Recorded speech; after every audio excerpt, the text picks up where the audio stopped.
আমরা মনে করি এটি কোনো জনতা নয়, সুনির্দিষ্ট একটি চক্র হচ্ছে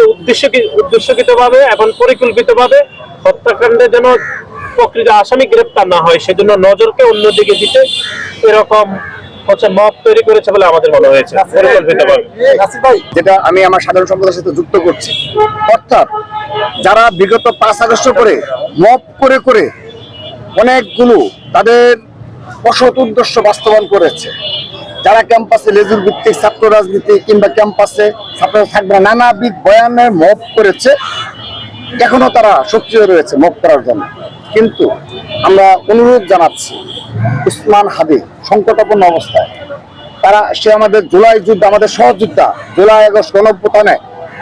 ছাত্র দলের হাজার হাজার নেতাকর্মী যেভাবে অকুতোভয়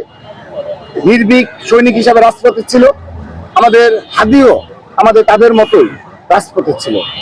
এবং পরবর্তীতে তার ভূমিকা প্রশংসনীয়। তরুণ রাজনীতিবিদ হিসাবে আমরা তো আগেও বলেছি যে উসমান হাদি তার যেদিন রাজনৈতিক কার্যক্রম শুরু করেছে এই শাহবাগ থেকে, সেদিন আমাদের দোয়া নিয়েছে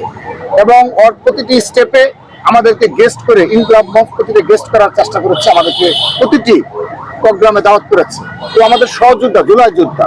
এটি নিয়ে যদি মব ক্রিয়েট করতে হয়, তাদের মানসিকতা নিয়ে আমরা প্রশ্ন রাখলাম যে তারা কারা, তারা কি মানসিকতা ধারণ করে, এবং এই 5 আগস্টের পরে যে মব হয়েছে খেলা, সেই মবের খেলা